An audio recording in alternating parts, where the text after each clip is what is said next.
Я приветствую вас, дорогие друзья, уважаемые гости и подписчики моего канала. Всем большое спасибо, что перед Новым годом не пропускаете выпуски. Конечно, следите за ситуацией, которая развивается очень бурно. Но чтобы проанализировать и, конечно, понять со стороны, как все выглядит и, конечно, к чему идет, вы также приветствуете новых гостей на канале. Сейчас со мной на связи Майкл Мелихов. Это президент и основатель центра SunGates, а также действительный академик Академии наук Турон, Института истории Востока и народов Средней Азии, психолог, астронумеролог и публицист. Майкл, приветствую вас. Да, добрый день, Александр. Вы знаете, очень хочется посмотреть на все происходящее глобально. Ну, по максимуму глобально. Сейчас самый, наверное, интересный период, потому что конец года, переговоры Зеленского и Трампа. Уже есть анонс встречи о том, что Зеленский заявляет, что все будет под камерами, все будет максимально прозрачно, ответы на вопросы и так далее. Но сама суть этих переговоров, ровно как и появившиеся 20 пунктов Зеленского перед этим, его заявление по поводу восстановления Украины, по поводу всего, как бы оповито определенной тайной. Вообще, Умеров сидел, высидел. Он объявил, Зеленский, сегодня, что переговорная группа будет с тем же Умеровым, с Гнатовым, советниками. Как вы думаете, действительно ли эти переговоры могут завершить войну?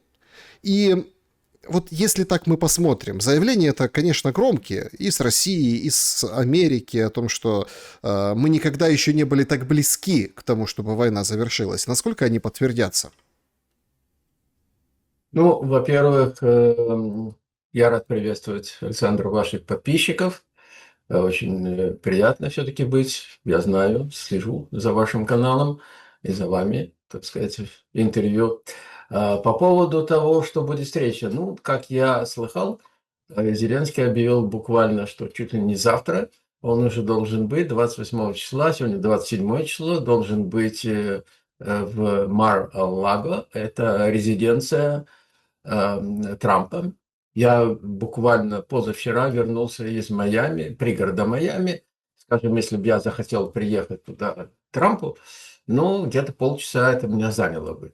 Э, Там. Но дело в том, что интересно, вот в свете того, что вы задали вопрос, я практически присутствовал, ну, я не присутствовал лично, но я был абсолютно в том месте, где проходили первые две, как бы, сходки, я бы так сказал. Первое это было, причем обе не освещались вообще. То есть буквально следующий день после смещения Ермака, да, по-моему, я не очень так владею именами и фамилиями, сколько я живу, 34 года в Соединенных Штатах, но я слежу за этими вещами.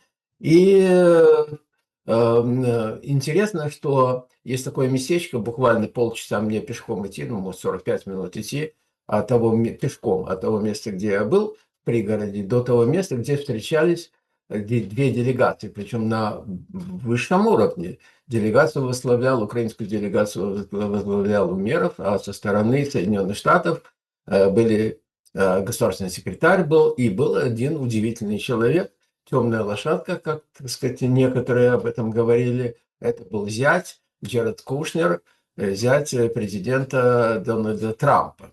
И все это дело происходило, казалось бы, делегация на высшем уровне должна там проходить там, в Белом доме, там, может быть, это даже в Нью-Йорке, ну, во всяком случае, ну, или Майами, ну, в каком-то таком центре довольно серьезном. Это все происходило в гольф-клабе, где, ну, совершенно почему-то непонятно, что было. Показали буквально 2-3 минуты. Не знаю, где еще показывали, я не видал. То есть буквально сообщение 2-3-5 минут. Ну и после этого кто-то дописал, встреча была продуктивная. На мой взгляд, ничего продуктивного не было категорически.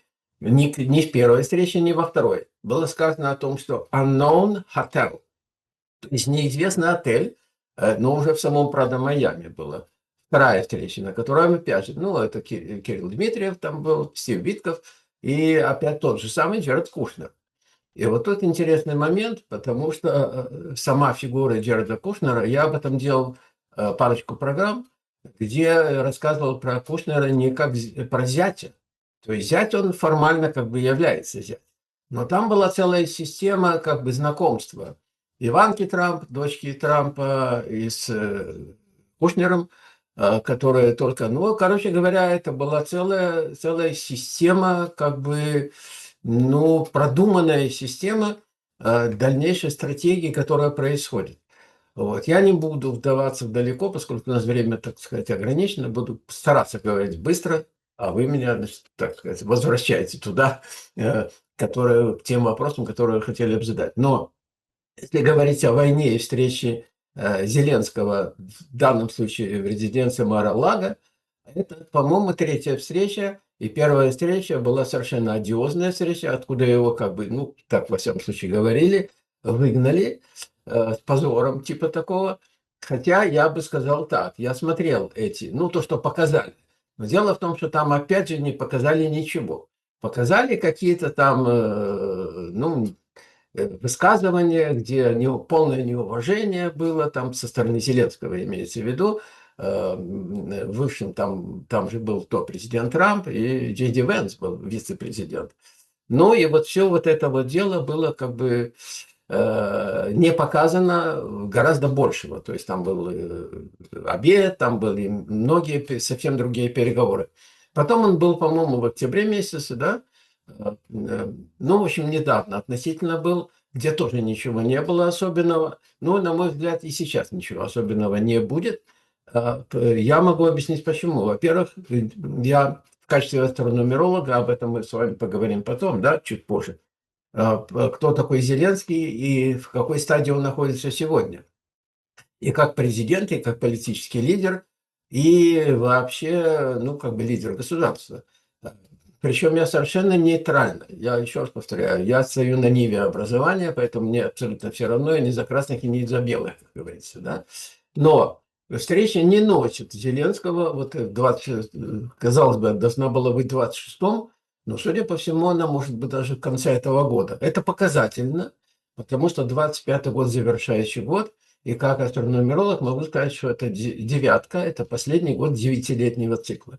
26-й год начнется с первый год у следующего 9-летнего цикла, и надо закончить, так сказать, на громкой ноте все это дело. И Мар-а-Лаго сегодня будет неофициальным центром силы, как бы, да, не носит никакого формального государственного характера Зеленского. Почему? Ну, чуть попозже, может быть, я скажу, если останется время. Он становится именно поэтому, наверное, ключевым. Встреча проходит не в Белом доме, а в закрытых резиденциях и частных клубах, где принимается решение без протокола и стенограмм. То есть нигде об этом не сообщается. В кулуарах, ну, встречи есть. Вот как я это вижу, я могу считывать где-то там с другого пространства, возможно, научился на Востоке. Вот. Поэтому, ну, теоретически можно просмотреть, о чем была встреча и так далее. Но это в моих программах, это будет на моем канале. Но Мар-а-Лаго, еще раз, не дипломатия, с моей точки зрения, а это будет просто торг. Зеленский приезжает не как лидер суверенного государства сегодня, да, а как фигура переходного периода, от которого требуется согласие на какие-то решения, причем необратимые решения, официальная повестка – безопасность Украины, помощь, гарантии, но реальная повестка – условия выхода Зеленского из игры. То есть Мавр сделал свое дело, вроде бы как, да, ну и понятно, он должен, так сказать, удалиться. Потому что в свое время меня попросили просмотреть претендентов. Я, правда, ну, там много могут быть претендентов, но я смотрел, как я вам говорил, про Залужного, короче говоря, и Зеленского. Да, давайте, смотрите, мы сейчас об этом поговорим. Это очень интересно. Условия выхода из игры. Обсуждается то, что кулуарно, и вот эти все сейчас, ну, правда, очень такие громкие заявления Зеленского, они сыпались вчера, они сыпутся сегодня, и будут завтра там целый день, наверное, там, ну, по украинскому, там, европейскому часовому поясу поздно вечером, потому что будет пресса, будет все, то есть нам покажут какую-то картинку. Однако тут очень интересное событие, они как бы вплетаются в контекст этой встречи. Значит, я хочу рассмотреть два с вами аспекта. Аспект первый. Как только Зеленский уехал, ну, полетело по Киеву знатно. Причем так, как не летело давненько. То есть дроны попадали в дома, 600 тысяч человек в Киеве, Киевской области без света, перебои с теплом, перебои с водой. То есть это серьезный удар. Опять Зеленский в отъезд, и вот это вот Россия демонстрирует такой демонстрационный удар. Нам не говорят, куда попало, никогда не говорят, но все-таки по своей массовости достаточно крупный удар. Как сигнал Зеленскому для сговорчивости на переговорном треке. Понятно, что украинская власть официально выходит и говорит, что Россия не хочет мира. Все, вот демонстрирует нам. Не хочет останавливать войну, а мы, мол, хотим. Но то, как это все перекручивается, это отдельная даже тема для разговора. Меня интересует вот этот сам аспект. И второй, не менее интересный. НАБУ пришли в Верховную Раду, и двоих депутатов, один из которых Юзик, большой такой из квартала 95, актер бывший, собственно, проводит у них обыски. Речь идет о том, что депутаты получали... Тут 2 года стояла прослушка у Киселя, у Юзика, в общем, их слушали и насобирали все, что касается вручения депутатам конвертов.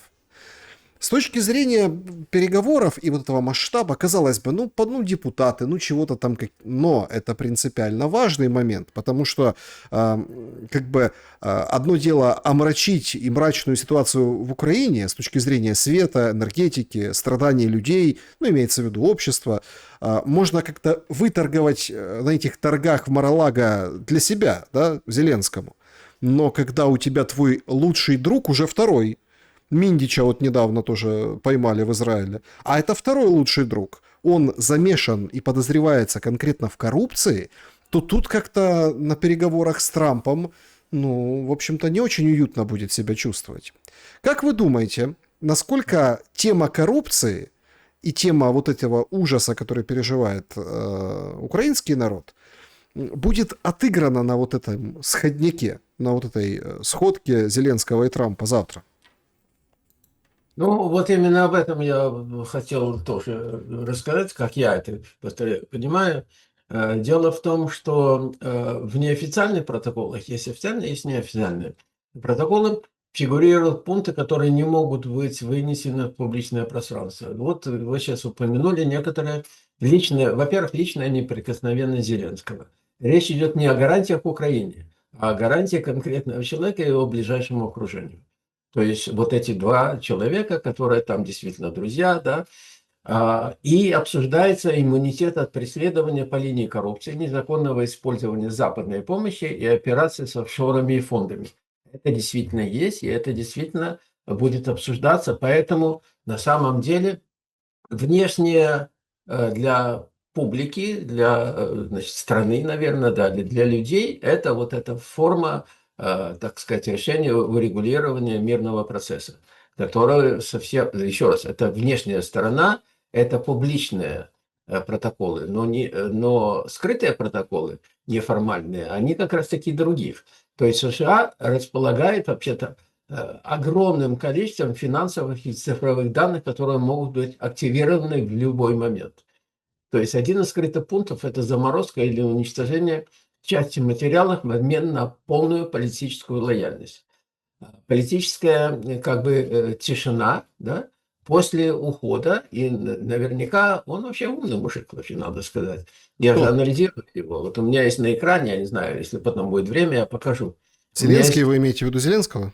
Я имею в виду Зеленского, да. Я его сравнивал с разными, то есть как президента еще в 2020 году я смотрел его как его карту, так сказать, как астрономеролог, и карту, допустим, Путина, и карту Трампа я смотрел. У него есть очень интересные и серьезные моменты.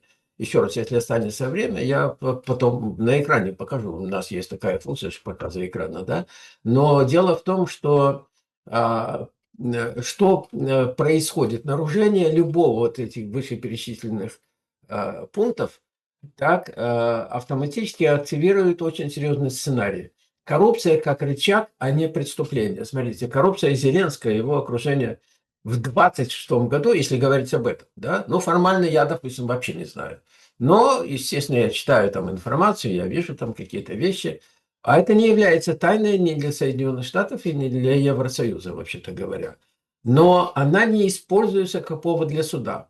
Она используется сегодня как инструмент управления. Запад, что самое интересное, не заинтересован в публичном процессе, потому что он вскрыл бы механизм, ну, сами понимаете, laundry money, да, значит, ну, отмывание, да. Мы на YouTube находимся, поэтому не хотелось бы рисковать, значит, разными.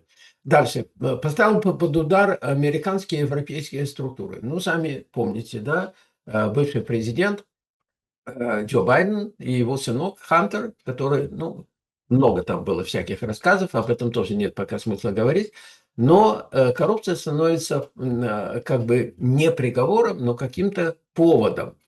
В данном случае, значит, действительно, Зеленский, если он, во-первых, не если, а он нарушает договоренности, пытается торговаться с альтернативными центрами силы и начинает публично говорить о закулисье каких-то войны. Ну и тогда тут есть, конечно, в Соединенных Штатах есть такое понятие, как ну, специальная какая-то такая структура, что ли, которая занимается коррупционными там схемами за пределами Соединенных Штатов в Соединенных Штатах. То есть есть аббревиация там четырехбуквенная. Ну и в данном случае как раз-таки речь идет для формального, вот то, что вы сказали, не формально так, а формально это, ну, как бы урегулирование мирного конфликта. В смысле, договора вот эти 20 пунктов, Трамп был 28, причем тоже тут очень интересно. Он даже об этом, говорят, и не знал.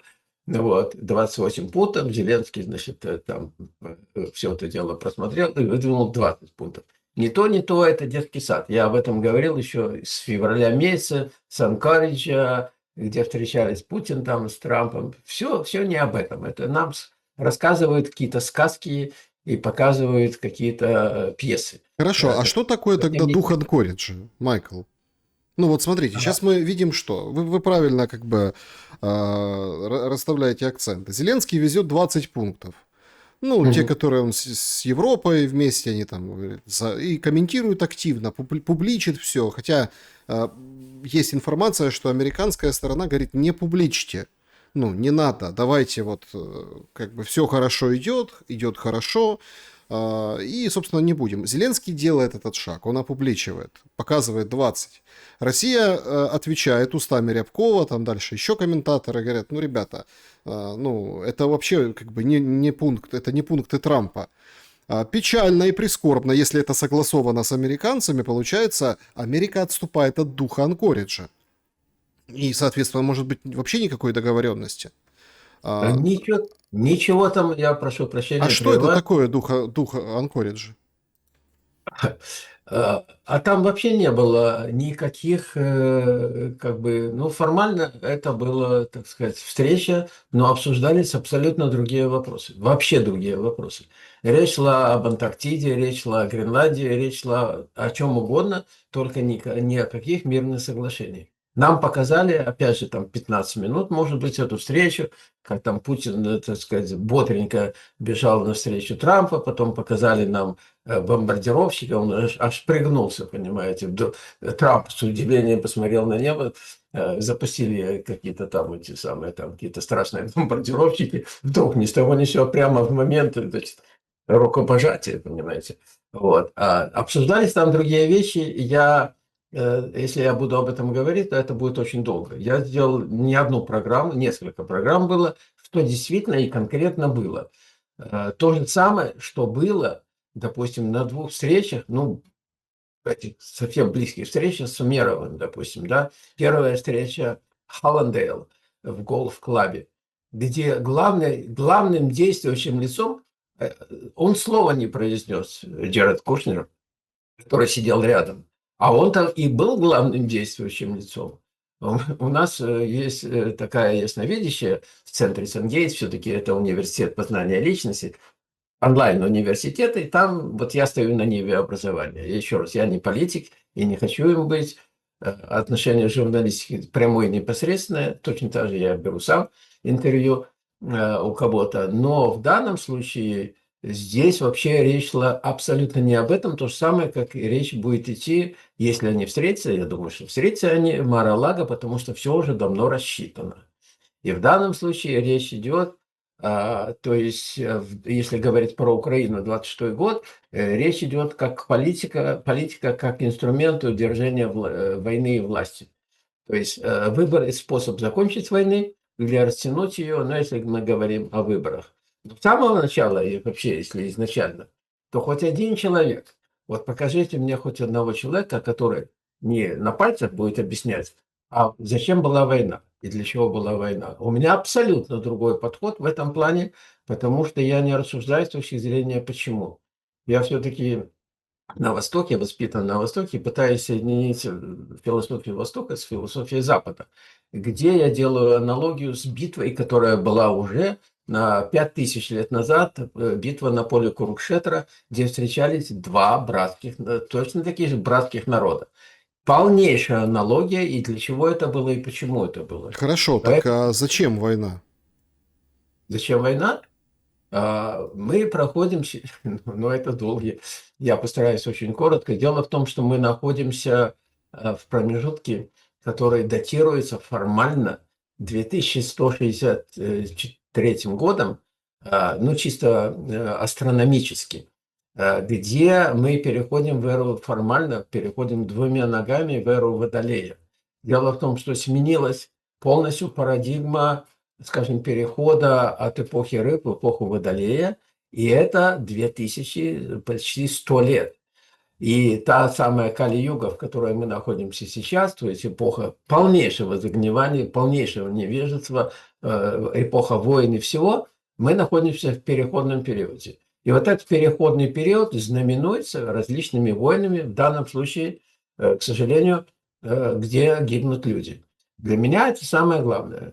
Во всем этом гибнут люди в угоду амбициям, ну, каких-то отдельных личностей. В данном случае, ну, можно не называть имена, наверное, мы их и знаем, но именно поэтому никто, к сожалению, не может выиграть. Здесь дело вот в чем. Выигрыш – это категория старого мира. То есть здесь не выигрывают, здесь либо переходят новый, либо распадается напрочь. То есть Украина не может победить и остаться прежней, Россия не может победить и сохранить старую форму. Если кто-то выиграет, так никто не выиграет. Не Россия, как ни странно, не Россия, не Украина. Если я буду вспоминать битву на поле Курукшетра, победили пандавы, да, может быть, кто-то знает, кто-то слыхал, а потом, значит, он, так сказать, оглянулся, посмотрел и говорит, какой ценой они победили. 600 миллионов, более 600 миллионов человек погибли за 18 дней. Ну, так написано там, в сакральных книгах и так далее. Здесь что происходит? И никто ничего не понимает, как, что и для чего. И что хотят. И никто не говорит, чего они хотят. Что завоевать всю Украину? Никогда такого не будет. Россия никогда не завоюет Украину, да у них и такого намерения нету. Поэтому это сценарий переходного периода, в котором мы находимся. Это по моим, вот я еще в начале 25-го года или в конце 24-го, я уже не помню, я говорил, не будет ничего, никаких мирных урегулирований. Ну, как минимум, первый будет момент в ноябре 25-го года, как раз-таки вышел Трамп и объявил там 28 пунктов. Хотя бы что-то было. Но это не было принято, потому что это был первый этап. Следующий этап будет в марте месяце. Туда сходятся очень многие даты, очень многие циклы, которые я просто просчитываю. Вот, как, допустим, просчитать можно человека, там, Зеленского, Трампа, Путина, там, вас, меня. Элементарно можно просчитать, и какие у него циклы, в данном случае, чего он там достигнет и так далее. И то же самое, что случится, вот как, когда я рассчитывал, допустим, берем и ставим Зеленский, допустим, если выборы 26 года, он будет президентом или нет? Или, допустим, Залужный, он будет президентом или нет? А давайте вот вообще эти выборы Вот и делаешь рассмотрим в Да. контексте, потому что о них сейчас все говорят, причем аналитики, я придерживаюсь, я понимаю, почему они говорят, и, в общем, не могу сказать, что до конца разделяю все позиции. У меня, например, все равно выборы это хоть понятно, что они там, по каким правилам, во время военного положения, не во время военного положения. Зеленский прикручивает сюда референдум о том, что, мол, мы будем решать только посоветовавшись с людьми.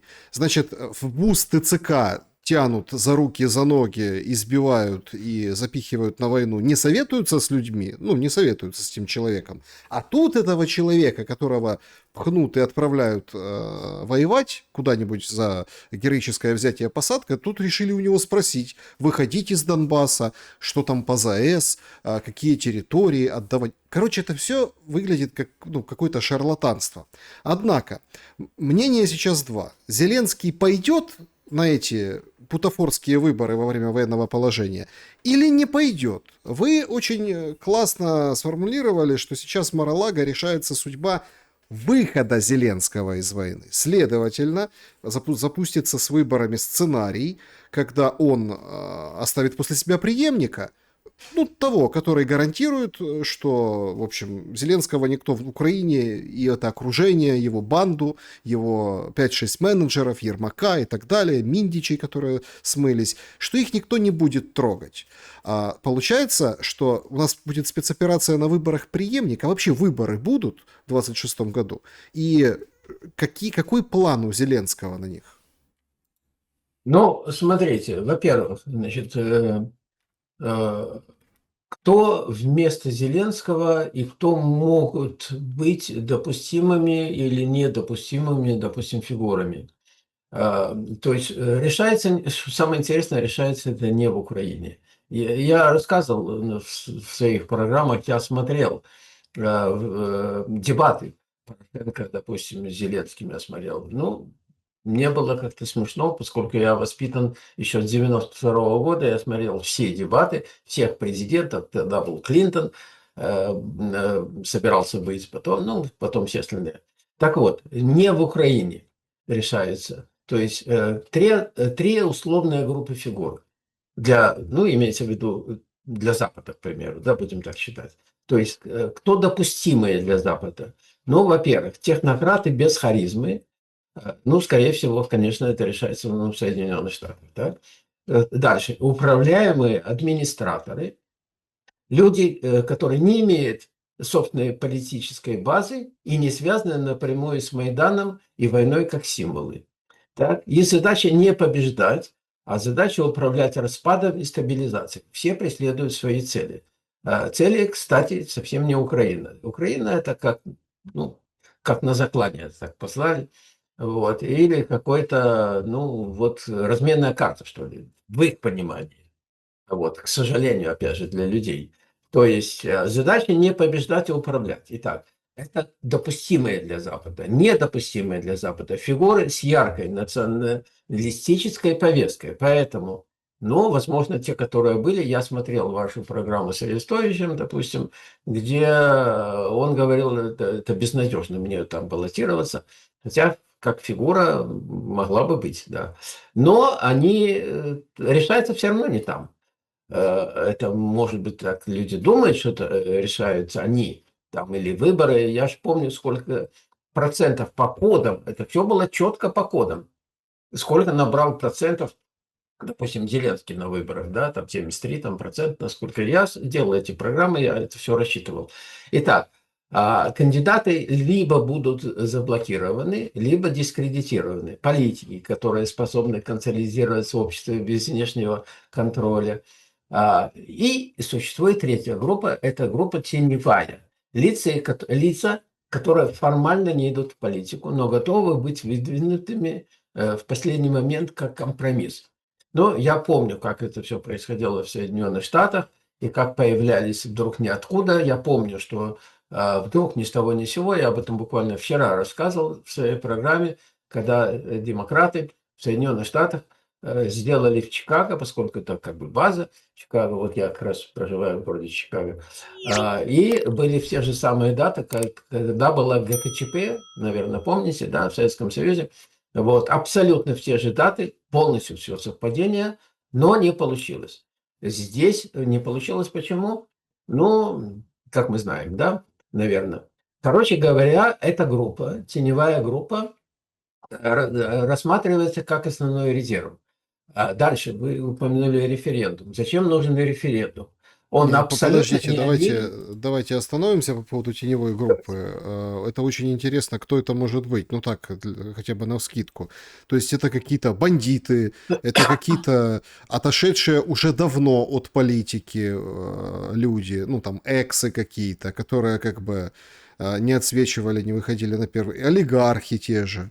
Ну, то есть это прям очень интересно, кого вы, какую категорию людей вы вносите в эту теневую Их группу. надо рассматривать, понимаете, я не рассматриваю с точки зрения политических каких-то интриг и идеологий, я рассматриваю с точки зрения только цифр.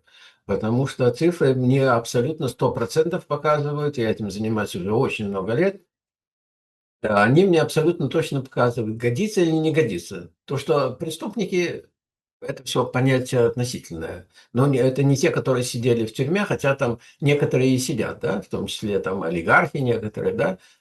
По-моему, Коломойский он в тюрьме нет, или сидел в тюрьме. Сидит, сидит. Сидит. Ну вот и хорошо. Был дружбаном, да, теперь, так сказать. Поэтому кто это знает? Поскольку очень много людей находится под санкциями, не указывая пальцем на некоторых, да, вот, как бы тоже известно все. Так вот, это группа, которая, возможно, будет, но еще раз, эти группы выдвиженцы точно так же, как Зеленский был выдвиженцем. Это не то, что народ выбрал его. Я смотрел все серии «Слуга народа», допустим, мне было просто интересно. Но я рассматривал через, так сказать, меня как психолога с там, больше, чем половиковым стажем, вот это все, как это звучало, как это выглядело. Ну, это в кино было, это понятно, да? Поэтому это тоже не было его выдвижения как какого-то лидера и так далее. Ну, так получилось. То есть, короче говоря, смысл какой? Узаконить, во-первых, война. То есть узаконить последствия войны без прямого признания поражений. То есть эти люди должны быть. Но у самого Зеленского есть очень интересные показатели сегодня, поскольку, еще раз, мы-то и про него знаем. Остальных мы можем только догадываться, и когда будет, допустим, выборы и кандидаты, вот тогда мы предметно поговорим. Один из вариантов я рассматривал Залужного, поскольку это тип человека, вот если бы он пошел на выборы, не потому что кто-то об этом говорит. Я конкретно могу доказать цифрами, как говорится, в руках. У меня все это было, я об этом показал. То есть соотношение 70-30, допустим, процентов, да, он бы победил. Примерно по моим, значит, но пойдет или нет, точнее, дадут ему пойти или нет, мы не знаем. Но у Зеленского есть три сценария. То есть в 2026 году фигура исчерпана, но не списанная. То есть у него есть шансы. И у него есть три сценария. Первый – тихий уход. Так? Второй – подконтрольное какое-то падение. И третий – очень жесткий. То есть просто демонтаж. То есть активация компромата, международное расследование, юридическая изоляция. Это жесткий, но наименее вероятный все-таки вариант или сценарий развития. Только при нарушении договоренностей. То есть и здесь есть интересно вот это то, что вы упомянули, мобилизация и беспредел ТЦК, допустим, да. Мобилизация Украины перестает быть военной мерой. К 2026 году или в 2026 году она становится просто политическим механизмом контроля населения. То есть ТЦК превращается в инструмент давления, источник какой-то коррупции и фактор социальной ненависти. Ну, еще раз, это по моим, я не отношусь к политологам, я образователь, так сказать, на ниве образования и просвещения. Вот. То есть происходит выборочная мобилизация, откуп, исчезновение людей без объяснений, кстати, вот, и рост страха в городах и селах. Вот это самая больная тема – страх. Потому что люди боятся, и создается Естественно, это самая низкая вибрация, она калибруется на уровне, существует level of consciousness по-английски, или уровень сознания, 1000, допустим, максимальный, это Иисус Христос, к примеру, да, и примерно 100 – это страх. То есть очень низкая вибрация, сегодня весь мир так и происходит. Но, тем не менее, вот когда вот эта мобилизация и, будем так говорить, беспредел ТЦК, то есть это разрушает доверие государства, остатки легитимности власти, ну и социальную ткань общества. Ну, примерно так. Мгм. А, так что, вот если попробовать, ну, считать, как вы выражаетесь, Да. обстоятельства, вы очень интересно упомянули, что вроде как должны были в 26-м поговорить. Тут выходит, и он опять повторяет это, Равин, да, Днепропетровский, и Мгм. говорит о том, что до 15 января все закончится. А, Нет. и говорит, что прям я знаю. Причем самое интересное, это обличает в такую очень интересную, вроде равин, да, но вроде такую инфо-цыганскую форму. Типа, надо верить, вот вы будете верить, да, значит и закон. А если не закончится, ну, значит, вы недостаточно верили. Ну, такой какой-то хитрый маневр. Однако он ссылается на каких-то очень важных людей, каких-то, которые большие люди. Вы упомянули Кушнера, да, и тема Хаббат, она как бы пронизана вообще Да. этими сценариями дальнейшего развития событий. Меня интересует главный момент. После Мар-а-Лаго что может и что будет с Зеленским, да? Какой его дальнейший план на 26-й год?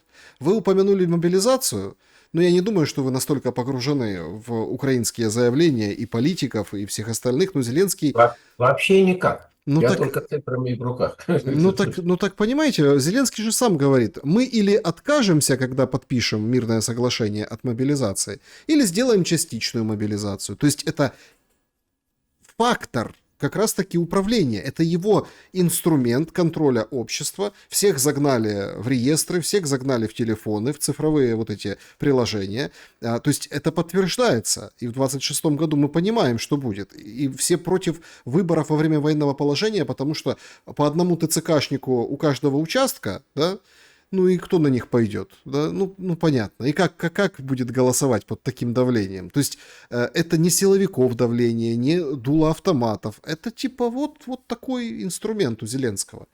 Какой сценарий для него проиграется и что Ну, изменится после я завтрашнего Мар-а-Лаго конкретно по Зеленскому?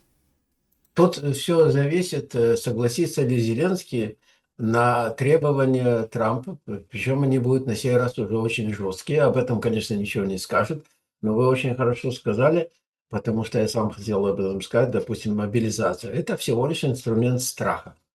Дальше, к примеру, референдум. Это юридическая какая-то там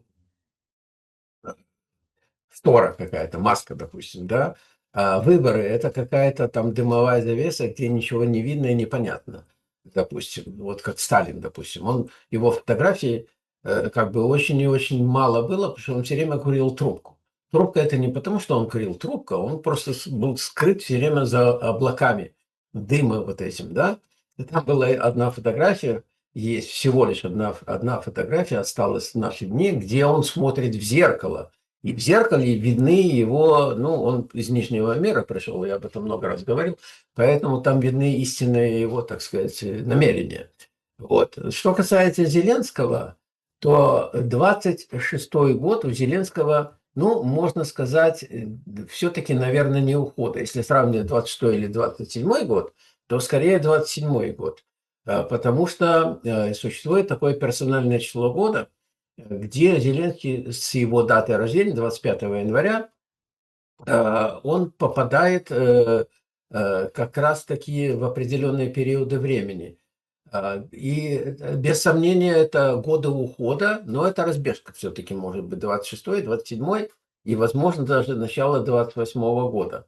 И вот день рождения 25 – это семерочка, если у нас есть еще немного времени, да, То есть это фигура, которую используют как символ. Вот у меня на экране, допустим, на другом мониторе, у меня 3 монитора есть, и вот на другом мониторе, вот я смотрю, у меня есть Зеленский и есть Путин. Значит, у Зеленского есть очень интересное число, если по суммиру дату его рождения, мы получим 33. А 33 – это очень одиозное число, это градус посвящения, это возраст там, Иисуса Христа, там очень много чего такого. Но в оккультизме это очень и очень серьезная дата. И если сравнивать 25-7, а я очень хорошо знаю в качестве астрономеролога такие даты, он достаточно одинокий человек, несмотря на всякие эти самые, сам по себе. В детстве, наверное, он был очень непонятен своим родителям. То есть это число одиночки, это число какой-то витрины, да, но он и был на сцене, он и есть. Фигуры, которые используются как символ. Нету у него есть политическая карьера, безусловно, да, есть. Но командовать командой КВН, допустим, и командовать вооруженными силами Украины, это две, как говорится, большие разницы, правильно? То есть 7 никогда не удерживает, вот его дата, да, власть долго. Но если говорить вот это вот число, это число публичной жертвы. Его вот как били там в феврале месяце, когда показали вот там Трамп и Венс, ну не знаю, что там показали, показали то, что хотели. Но в принципе, на мой взгляд, это был договорняк. То есть он выполнял определенную функцию. Это не защитник, простите, Родины. И какой бы он ни был, как бы это ни считали, у меня же есть цифры, я же могу доказать это. А других интерпретаций быть не может.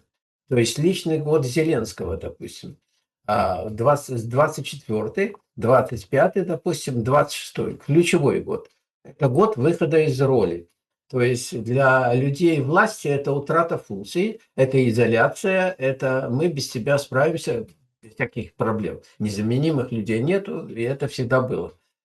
То есть, но 27-й год – это год последствий. То есть, вот если он продержится до 26-й год, и, возможно, даже и на выборах каким-то образом дадут ему победить в обмен на какие-то вещи, которые он будет, знаете, как, ну, президенты ничего не решают. Я рассказывал о том, что выше президентов есть элиты, фонды, а выше них есть еще совсем другие силы. И поэтому все президенты – это точно такие же значит, куколки, которых там дергают за ниточки и так далее. И не более того. И каждый, что там интересно, преследует абсолютно свои цели. И нету никаких мирных, если мы думаем, допустим, о том, что Трамп миротворец всех времен и народов, ничего подобного. Ну, мы видели, как он отбомбил Иран, вот недавно Нигерию отбомбил. Конечно, миротворец, безусловно. И корабли Да, захватывает чужие с флота. Я понимаю, о чем вы говорите. Я думаю, а что...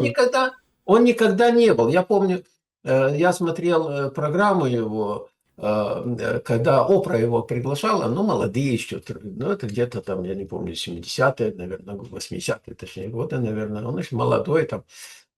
Вот, и Опра у него спросила: Дональд, ты собираешься так, когда, может быть, стать президентом? Он говорит: вообще-то я об этом не думал, но почему бы и нет? Ну, американцы не такие, они, ну, почему бы и нет? Я запросто могу быть там президентом и так далее. Много проблем, тем более в ноябре месяце у Трампа, если мы уходим, допустим, временно от Зеленского, у Трампа много проблем, тем более выборы будут, как мы знаем, да? И если он проиграет на фоне всех, так сказать, внутренних, очень и очень многих недовольств, огромное количество, то есть там упал ниже плинтуса как бы рейтинг, но тем не менее что-то он делает и для чего-то он нужен. Но это вопрос другой. Если мы как-нибудь встретимся, я про него расскажу достаточно много. Про Трампа, поскольку я как бы за ним слежу еще очень и очень давно. И я смотрел там его программы, где он был там шоуменом. Он точно такой же шоумен. И он была такая программа «Apprentice», 7, по-моему, сезонов было, где, ну, потрясающе, конечно, он мужик, и шоумен, и потрясающий он бизнесмен, ну и так далее. Но все-таки Зеленский, значит, 26-й год, какой, значит, вариант? утрата функций, изоляция, это я говорил, либо уход под предлогом переходного периода, либо сохранение титула без реальной власти, даже если он будет, ну, все, по-моему, и так понимают, да, это, либо замена через юридический или политический механизм.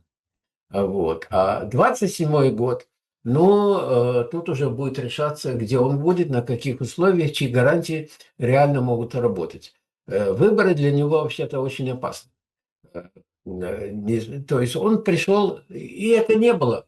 Верховная Рада это решила, да, выборы, насколько я знаю, да, о том, что мы сделаем выборы или нет. Или Нет, кто решил о том? он пришел в Верховную Раду и прогнал Верховную Раду, сказал перевыборы. И поэтому вот набрал слуг, которые составили его как бы большинство в 2019 году. Ну, я полагаю так, что он не такой глупый, чтобы ему невыгодно это, вообще-то говоря. А зачем? Он президент и президент, да, и был бы президентом, то есть власть есть, бабки, значит, там серьезные все-таки, да. Джо Байден выделил там сумасшедшие какие-то деньги, куда, чего, как, там и так далее. Ну, много слухов ходит, я не собираюсь об этом говорить, но почему, то есть что-то как-то ему было дано, задание, и об этом мы, конечно, не знаем, может только догадываться. Опять же, мы находимся на публичном канале, не хотелось бы, допустим, какие-то расставлять серьезные акценты. То есть выборы в его числах, допустим, очень опасны, и это не инструмент обновления, в отличие от многих. Это триггер окончания. Его выборы он либо не участвует, либо проигрывает, либо выигрывает формально, но теряет контроль сразу после этого дела.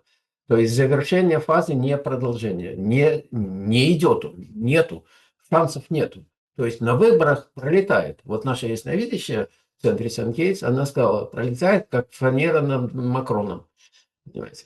Это мое, так сказать, определение.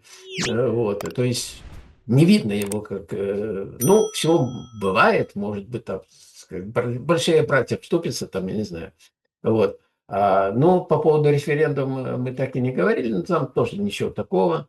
То есть фиксация каких-то решений. Но судьба Зеленского, он, еще раз, не уходит победителем, он не заканчивает войну, он не остается символом будущего. Его функция принять удар, удержать, уйти, когда эпоха становится совсем уже тяжелой для него.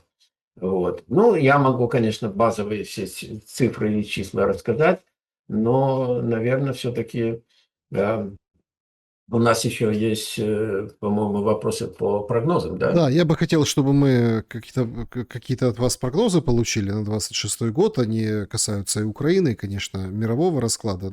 Приходит заявление от Трампа, что есть хорошие шансы достичь урегулирования войны России и Украины на встрече с Зеленским. Это делает заявление Трамп.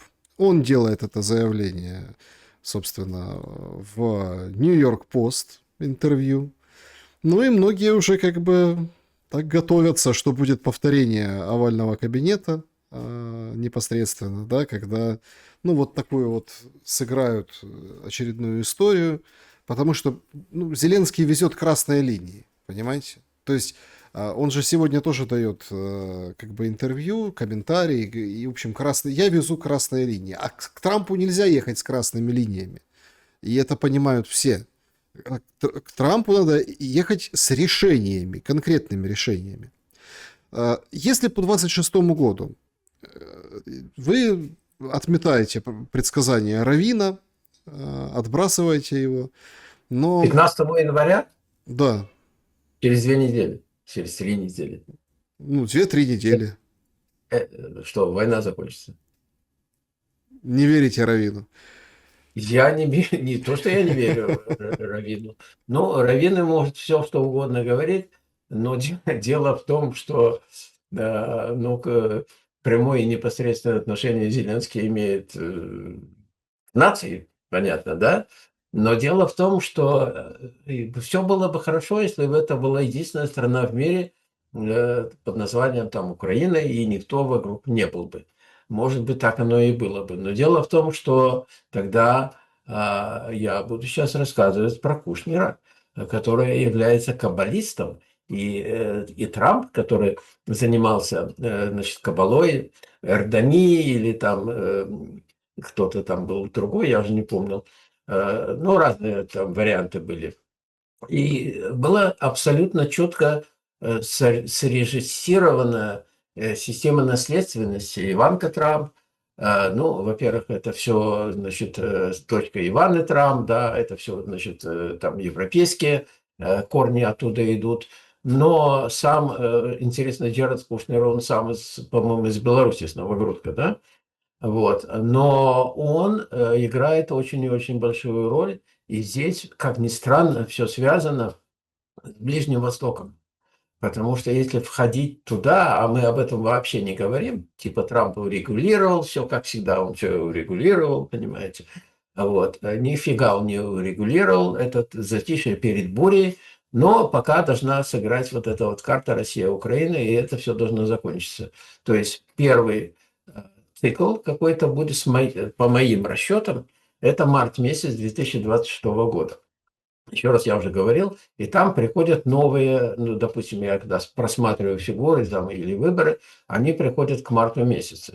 То есть очень редко, допустим, я лично ошибаюсь. Не то, что я могу ошибиться, дело в том, что если вступит... Вот сегодня такая ситуация. Если завтра, допустим, сейчас, вот, допустим, Трамп что-то такое там придумает и какую-то там скажет, то, что он сказал, там, это все игра на публику.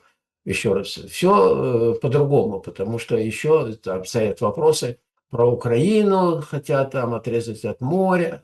А дело в том, что я давно говорил, что есть города, допустим, Донбасс, ну, местность, да, где совсем по-другому.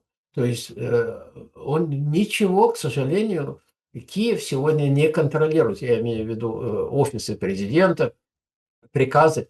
Я буквально за неделю до этого говорил о том, что именно от Донбасса идет отголоски, потому что там находятся все вот внизу, находятся вот эти катакомбы, все это. И это память земли, вообще-то говоря, тех процессов, которые были давным-давно, давным-давно тому назад это было. То есть То есть на я Донбассе память земли. память земли, именно.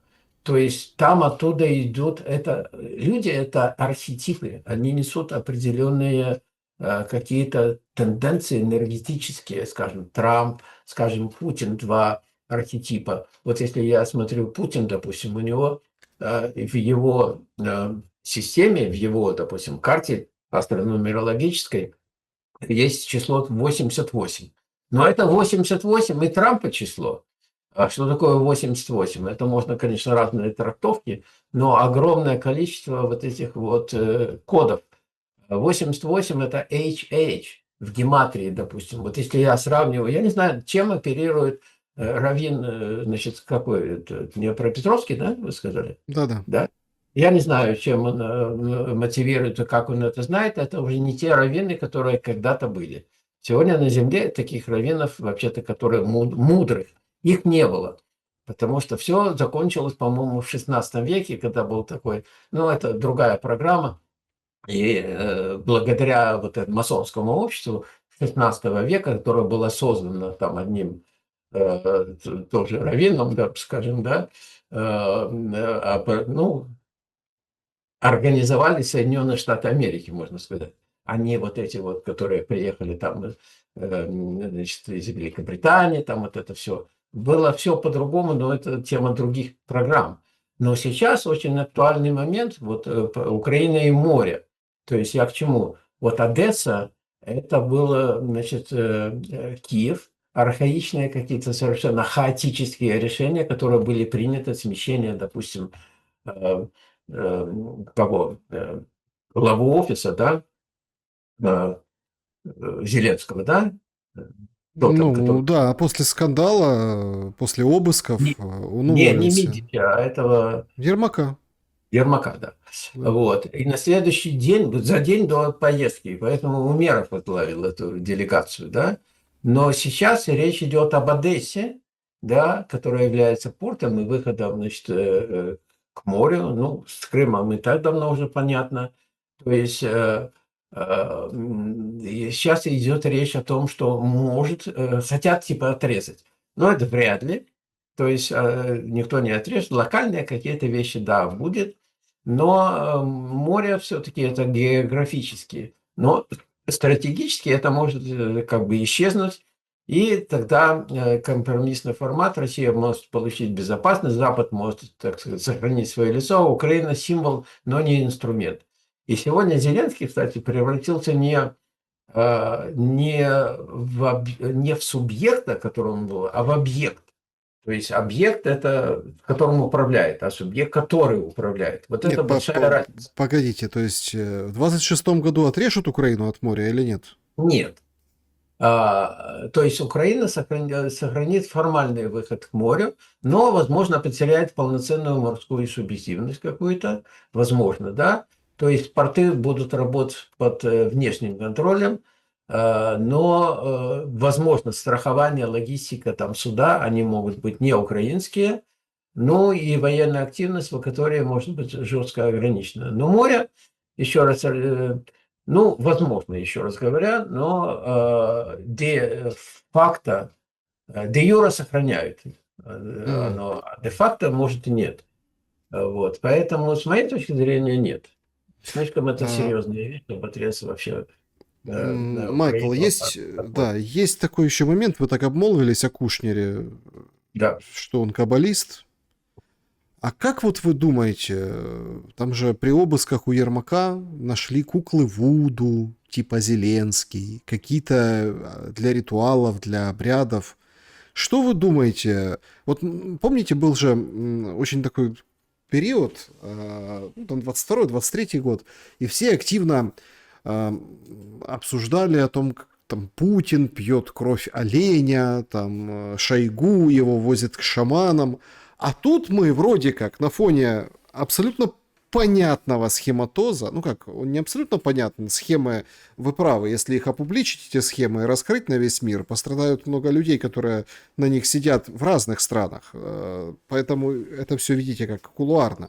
Но в момент, казалось бы, элементарного воровства нам показывают, ну или как бы намекают, что там все не шибко просто с властью Зеленского. Ну, во-первых, говорят, что Зеленский и Ермак спят в одном бункере, а во-вторых, вот такая у них есть связь еще, ну, как бы энергетическая. Что вы думаете на этот счет? Я не могу ничего думать на этот счет, потому что, ну, с моей точки зрения, это, знаете как, ну вот есть всякие контактеры, которые, значит, ну, где-то, которые говорят, что они там побывали там-то, там-то, там-то. Единственное, что я могу сказать о том, что ни один сегодня современный политик, ну, высокого какого-то ранга, включая президентов, ни один. Он, прошу прощения, ем от кашля, я несколько простых, поэтому конфетки сосю. Вот, я не верю ни в какие есть. Но это конспиративные теории, там пьют там различные, даже есть такие, ну, названия, там препараты, это все не то, это для того, чтобы увести людей от действительности куда-то очень далеко и нагнать какую-то истерию, которая не соответствует никакой действительности. Мне кажется, гораздо более конкретнее, предметнее оперировать, ну, более какими-то серьезными, скажем, энергиями. Но я могу действительно сказать о том, что сегодня, но тема других программ. Дело в том, что переходе от Кали-Юга, значит, два пара юга, да, это целая эпоха, скажем так. Кали-Юга начал в 3102 году до нашей эры и наложилось примерно 550 в эпоху Ренессанса наложились две Кали-юги. Одна большая, глобальная, в которой мы все находимся, и одна малая. Вот. И когда они наложились, на Землю открылись шлюзы с Нижнего мира, и туда пришли рептилоиды, будем так говорить условно. Это без вариантов, это действительно есть, но это имеет отношение к оккультизму, имеет это отношение к каким-то эзотерическим вещам. А сегодня мы находимся в малом переходе, где это тоже есть, это возможно. То есть захват людей есть. Захват людей есть, и они могут вести себя абсолютно не так, как они вели себя, когда они стали, допустим, ну, в данном случае президентами. Мгм. Очень много меняется, и это и, с одной стороны, захват этих людей, внедрение в их поле, каких-то субличностей, будем так говорить, но это уже глухая эзотерика, которая многим будет непонятна. Мы все-таки говорим о предметных вещах, вот как люди там говорят о том, что тонкие материи нам непонятны, давайте про более-менее физические Да. какие-то вещи потрогать, пощупать, да? Давайте попробуем, собственно, вот эту нашу встречу, ну, скажем так, подвести черту определенными прогнозами. Ну, то Мгм. есть для мира, ну, понятен ваш прогноз, что может, есть вероятность, что к марту, в марте может, собственно, война закончится. Тяжелый год по Зеленскому, у него, собственно, его выход его из игры, но он Я может перебью на остаться. секундочку. Я не говорил о том, что она может закончиться. То есть это будет следующий этап. Я не думаю, что она закончится к марту месяце, не то что 15 января. Я слыхал эти высказывания, но я лично не вижу этого. Вот. А в марте месяце будет следующий этап, более серьезный, чем в ноябре. Он ничем не закончился, но он был. Поэтому в марте месяце возможно. Да, прошу прощения, что Мгм. перебил. Ну, то есть, подождите, то есть вы не думаете, что в 26-м году война закончится в Украине? Я думаю, смотря на каком этапе она закончится, я думаю, что нет. То есть притязания, скажем, второй стороны, ну, российской стороны, они все равно остаются, но противостояние будет продолжаться, пока не скинут, значит, ну, или сам не уйдет Зеленский, да, потому что, ну, новое что-то будет или поставят на место другого какого-то. Сейчас рано об этом говорить, я пока еще, давайте подождем. Ну, у меня, вот я вчера делал программу, конкретно есть даты, вообще-то говоря. Я говорил об этом. 16 окно времени с 16 февраля по 27 февраля.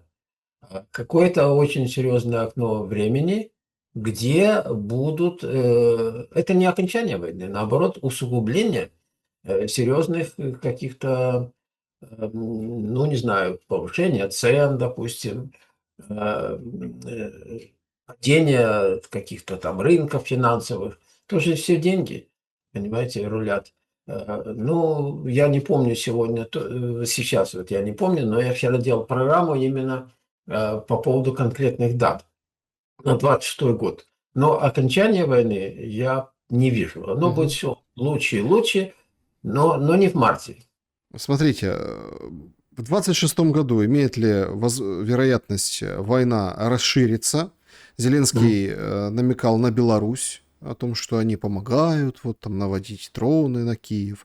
В Беларуси уже показали орешник, который там стоит. Из Да. Беларуси эксперты говорят, Стал на страже, да, как сказал экс- Лукашенко. Да, да. эксперты говорят, На дежурство, да, на дежурство. нацелен на Киев, а Зеленский, в общем, говорит, вот, мы будем делать некий ответ. Вообще, на протяжении всего года, если вы заметили, гуляла вот эта вся история, что или Приднестровье, или там Беларусь, будет некая, ну, какая-то вот эскалация по этим направлениям, и в эти две стороны может перекинуться пламя войны из Украины, да, на какие-то еще территории.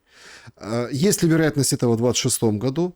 И ну, такой вопрос. Знаете, у всех аналитиков в стратегиях выписаны уже варианты и расклады к 28-му, там, к 30-му году войны России с Евросоюзом и европейским НАТО. Что вы думаете по этому поводу? Если говорить, я не знаю, я, конечно, просчитывал это, тоже писал, но дело в том, что люди как бы так далеко не заглядывают. То есть давайте более конкретно, давайте более вот прямо сейчас, что будет тогда, если.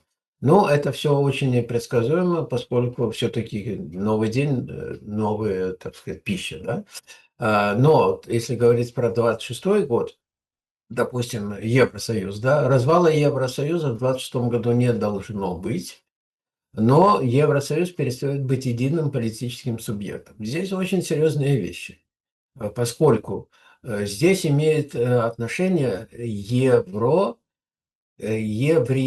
и Орион. Они созвучны. Дело в том, что если посмотреть, но это тоже оккультные такие вещи, если посмотреть на бумажечки, да, под названием евро, там такие как бы звездочки есть такие, и они расположены в хаотическом таком порядке. И это, собственно говоря, созвездие Ориона, что самое интересное. Просто то, что мы видим, мы очень и очень мало видим, тем более вообще не умеем интерпретировать, поскольку у нас все-таки трехмерное, так сказать, если не 2,5, функциональное наше состояние. То есть когда-то было там 96 уровней времени и пространства, сегодня мы не видим из те телескопы, которые там наблюдали, мы же их и создали, это же они с неба-то не упали. Короче говоря, Евросоюз перестает быть единым политическим субъектом, и что реально может произойти, ЕС распадается на кластеры. То есть восточный – это жесткий, допустим, антироссийский, западный – он очень прагматичный, и южный – экономически нестабильный. Общая внешняя политика фактически исчезает. Если говорить о России и Евросоюз, нет. Ну, нету никаких войны, скорее это просто, так сказать, ну, показуха. Потому что я помню, как приехали эти самые там в Москву на военный парад, приехали китайцы, показали свою технику, потом Путин там поехал туда, в Китай, это показуха. Вот. Но что самое интересное, я говорил по поводу, ну, Китай – это отдельная тема, поэтому не стоит ее трогать. Но что будет Российская Федерация и Евросоюз, какое-то очень серьезное, возможно, гибридное давление, санкционные какие-то решения, какие-то прокси-конфликты и самое интересное – это киберэнергетические войны.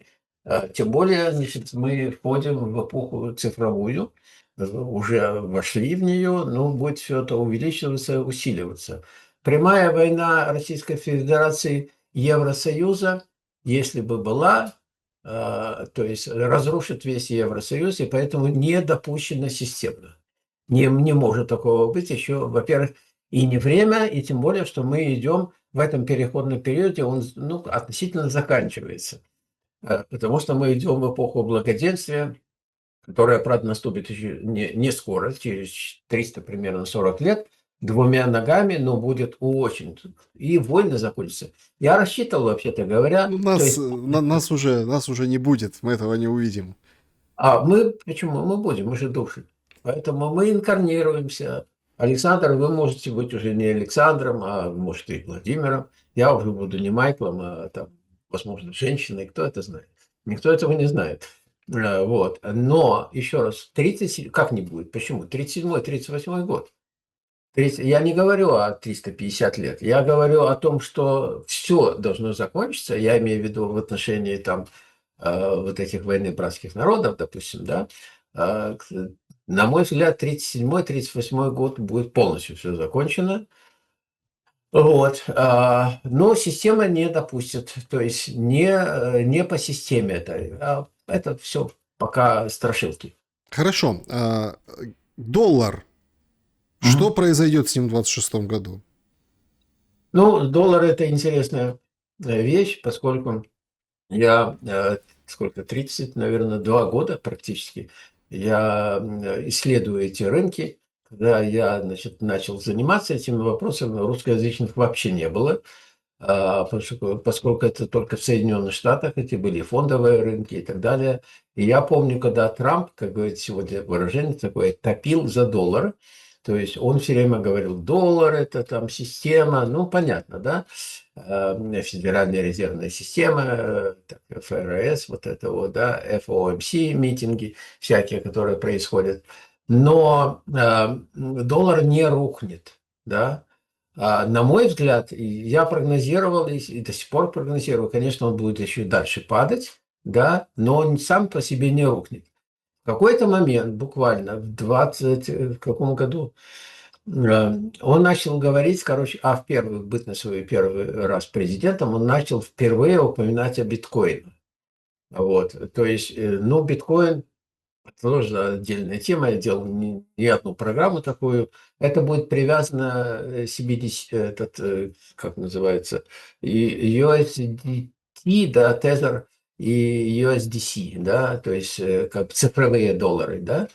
Но доллар перестает быть безальтернативным. Это 26 год. То есть он продолжает оставаться главной расчетной валютой, но теряет статус, как бы, ну, вот, как говорится, священной такой, так сказать, энергетической денежной единицей.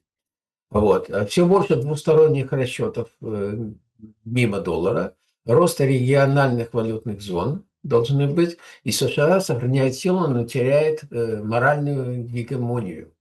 И вообще, с моей точки зрения, а, мы идем, я имею в виду, я тут живу в Соединенных Штатах, поэтому я как бы даже не сомневаюсь о том, что рано или поздно постигнет Соединенные Штаты судьба Советского Союза, поскольку не могут оставаться один гегемон. Нету вот в Соединенных Штатах нету монополии на какую-то одну, всегда должно быть две какие-то силы, две какие-то программы, типа ЯНИ, вот это вот все. И так Америка из центра мира должна превращаться в один из полюсов. Ну, вот так бы я ответил. Многим, ну, многие наблюдают за процессами, ну, скажем так, развития искусственного интеллекта. Вовсю уже пишутся статьи, и это, в принципе, мы видим, как роботы уже даже на подтанцовках у звезд китайских, роботы без участия человека могут сортировать, перевозить, транспортировать, безэкипажное такси, да, безэкипажные другие вещи. И это все, собственно, связывают с развитием, каким-то бумом искусственного интеллекта. Многие утверждают, что это, мол, какой-то мыльный пузырь. В 26-м году что будет с этой сферой? А, Вы имеете в виду сферой еще раз? Искусственного интеллекта. Насколько... Искусственный интеллект? Искусственный интеллект, по моим подсчетам и расчетам, должен продолжаться, исходя из предыдущей э, системы двух цивилизаций, потому что когда-то были две цивилизации. Одна была технократическая, подобная тому, как искусственный интеллект. Вот Айзек Азимов, там Роберт Шекли, писатели-фантасты, которые об этом рассказывали. Но они рассказывали не потому, что им что-то привиделось, приснилось, а потому что это уже когда-то было. То есть погибла цивилизация первая технократическая, гуманитарная, что ли, или гуманизированная, она осталась, потому что это путь в никуда. Но сегодня, к сожалению, вот этот искусственный интеллект, AI, вот это artificial intelligence по-английски, да, сегодня набирает силу, сегодня сколько угодно всяких там нейронок и так далее. Скоро это будет заменять, но это путь в никуда, категорически в никуда. И цифровые эти рубли, CBDC, Central Bank Digital Currency, это очень и очень негативная вещь. Ну, и минимум 8 лет нам предстоит жить именно в этой самой системе. Вот. То есть, в принципе, это пузырь. Но если говорить про пузырь, то это стартапы, медийные какие-то обещания. И искусственный интеллект может действительно заменить все, но это лопается. Реальность какова? Искусственный интеллект становится инфраструктурой, примерно как электричество, незаметное, повсеместное, обязательно. Но главное, допустим, вы знаете, когда появилось первый раз, появился понятие, хотя это было очень и очень закрыто. Это было в 1984 году с выходом на экран фильма «Терминатор» с Арнольдом Шварценеггером в главной роли, где вот эти наведения, это самое, там в лоб, сюда, вот, да, вот это был прототип искусственного интеллекта. Так вот, искусственный интеллект никогда не заменит человека, но заменит человека, который не умеет с ним жить. Поэтому, а мы будем все больше и больше поддаваться искусственному интеллекту. И это беда, потому что люди не понимают. Вот вы делаете подкасты, вы же не делаете подкасты там 5 минут, там, допустим, да, или там беседы. У вас же беседы идут, как и у меня, час, там, может, полтора, у меня бывает и 2 часа, допустим, идет. Почему? Ну, как можно за 5 минут или там тем более за 1 минуту все эти тиктоки, это полная глупость. А сегодня же у людей-то нету времени. Они же приходят, 1,5 минуты слушают и сваливают. И куда-то еще раз бегут. Клиповое мышление, которое категорически дестабилизирует человека и лишает его полностью разума, к сожалению. Мгм. Вот. Но в 26 году начнется расселение людей по когнитивному доступу. То есть появление цифровых каст будет. Вот если есть цифровые касты, точнее, слои общества, там, браманы, там, кшатрии, вайши или шудры, то сегодня это будет цифровые касты, переход от свободы выбора к алгоритмической реальности. Вот это что нам предстоит, к сожалению, увидеть. А, Вот. По поводу реальных людей и вопросов миграционных. Значит, Мгм. я хотел бы, чтобы вы поделились данными по поводу 26 года. Ожидать ли в будущем году каких-то стихийных бедствий, катастроф? Ведь гуляет же эта теория, что условно люди, будет массовое переселение народов, и, в общем, там за водой они пойдут, или потому что на их территории будет невыносимо, ну, например, жарко, да, или не жарко, а там не будет, в общем, какое-то бедствие обрушится, и будет глобальная миграция. Сейчас мы видим, как страны, ну, предпринимают ряд, и это не совпадает между ними, идеологически не совпадает, да, там Европа, там у республиканцев, у Трампа один подход к мигрантам, да, у Европы другой подход к мигрантам, но ожидает ли нас какое-то событие, которое заставит людей массово бежать из какого-то участка земли? Ну, смотрите, 26 год в целом нет. Там есть, вот надо опять же вытащить вчерашнюю программу мою, где я более конкретно об этом говорил. Правда, я сделал 2 части, еще не закончил. Я думаю, что должно быть 4, если не 5. То есть очень много информации, но в 26 году вряд ли, потому что 26 год не год катастроф. Я объясню почему. Дело в том, что 2025 год – это последний год цикла девятилетний, я уже говорил, а 2026 год – это раскачка на новый цикл. Если мы говорим о каких-то передвижениях, переселениях, то смотрите, какая интересная вещь. Вот я, допустим, в 1991 к концу года, да, я как бы, получается, уехал, да. То есть в 1991 году Горбачев открыл там какие-то границы, разрушил там Советский Союз, там это мы же это знаем, да. Вот.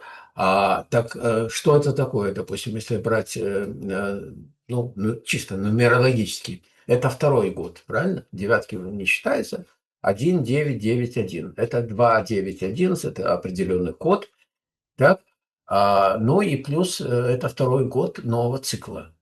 То есть я просчитывал многие варианты, и мы приходим дальше, 2000 год. Смотрите, 2000 год стал президентом Владимир Путин, да, Российской Федерации.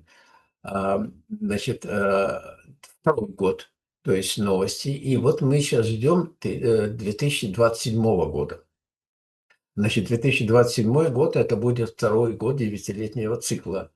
А сейчас 26 год – это раскачка, то есть это какая-то ну, фиксация нового мира. То есть это будет новый мир, девятилетний цикл, и это какая-то начало фиксация. То есть войны переходят в какое-то замороженное состояние, да, уже же началось, правильно?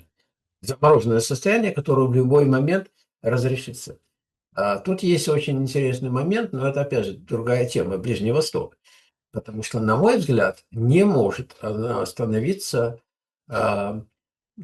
скажем, на том этапе, на котором сейчас. То есть 2500 лет там, исхода, там, помните, да, еврейский народ, вот это. Об этом куда там, Умань, да, Умань, в Украину они приезжали Да, там, Умань, да. Умань, да, они приезжали, когда во время войны, то есть на празднование там, да. То есть это начало, и очень многие люди об этом не говорят. Официально не говорят. Очень многие люди уезжают, кстати, из Израиля, и это очень довольно серьезная территория. То есть действительно будут переезжать, будут люди. Но пока, еще раз, империя будет превращаться в зоны влияния, свободы, какие-то лицензии. Человек будет превращаться в интерфейс в итоге. То есть в 26 году вряд ли. Ну, будут так или иначе люди куда-то едут, переезжают там с места на место. Как Жванецкий говорил, интересно, все куда-то летят. Интересно, откуда они выезжают? Понимаете? Вот. Поэтому, слушайте, пока вот так. Да.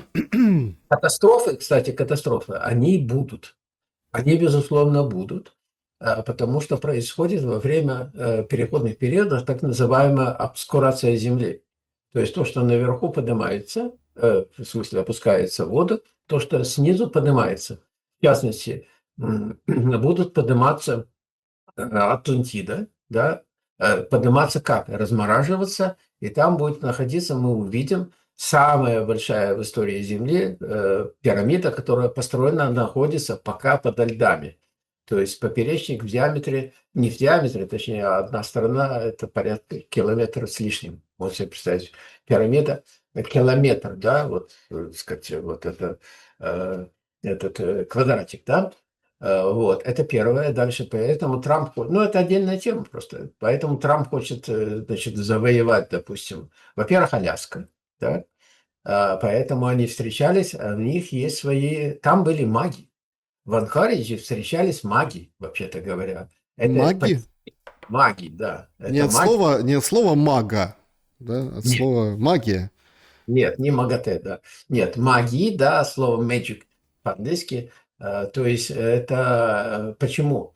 Потому что я рассказывал, вообще-то говоря, было нарушено огромное количество законов, которые и в конечном итоге в это время привели и к войне в том числе, да, между Россией и Украиной. Вот. Но сейчас на многих территориях это будет происходить в течение следующих циклов. И это будет не только. То есть количество людей, которые проживают на планете Земля, сегодня превышает то количество людей, которое должно остаться для того, чтобы очистить ну, негатив, короче говоря. Вот. Поэтому катастрофы должны быть и будут, и даже, в принципе, известно где и когда. Вот, войны будут, да, продолжаться, и будут еще пандемии. Не такие, как были первые, там, в 2019 году, но своего рода, вы не заметили о том, что когда президентом стал Зеленский в 2019 году, правда, в мае месяце, да, вот, я могу просчитать, почему, я, кстати, просчитывал, сколько там было лет ему, там и так далее, когда это было. И у него есть один очень серьезный фактор, который приходит к 28 году, то есть очень негативный для него. Ну, собственно говоря, это будет, ну, я не знаю, что будет и как будет, дай бог, -то. Никто же не желает никому смерти, кроме некоторых высказываний. Мы знаем, каких даже, да? Вот. Ну, вот примерно я бы сказал так. Поэтому 26 еще более-менее. Ну, вы же видите, как по поводу населения. Сейчас вообще какая-то проблема с белым человеком. Темненькая Европа становится. А я А, говорил, кстати, дело в том, что я как раз летел в Christmas, да, ну, католическое Рождество, да, вот, как раз-таки 25-го, но 24 числа я просто зашел, там есть какое-то CVS, там, ну, примерно как Walgreens, CVS, и вот там, значит, я просто зашел туда, и вот там стоят, ну, там эти, как они там, типа стеллажи, где там какие-то товары там. И вот наверху стеллажей стоят Санта-Клаусы и их бабушки. То есть это не Снегурочки, там, как у бабушки там на Новый год, да? Вот. Знаете, они все хорошо, все здорово, только они черного цвета все. И я смотрю, а почему все черного цвета? В разных там вариантах, да. Я начал смотреть, а где белого? Белого, в общем, где-то там в закутке стоят Санта-Клаусы, но белого цвета, понимаете? То есть поэтому то, что вы говорите, а это знаете почему? Потому что у нас Кали-юга, но это закончится. То есть Кали-юга – это железный век. То есть, ну, а железное – это темно. И восьмерка – это Сатурн, это как раз-таки регулируется энергия Сатурна. Это очень тяжелая и очень серьезная энергия. Вот. Ну и в частности, как раз-таки у Зеленского это, значит, пик судьбы, ну, как раз-таки тот год, который у него, значит, восьмерка. Пока у него шестерка. Вот. Но через год будет тогда уже восьмерка, и это будет уже тяжело ему. Да, а Майкл Мелехов был со мной на прямой связи. Я благодарен за время и мысли. С наступающим Новым годом! Благодарю вас и вас также. Мира. Друзья, да, друзья, берегите себя.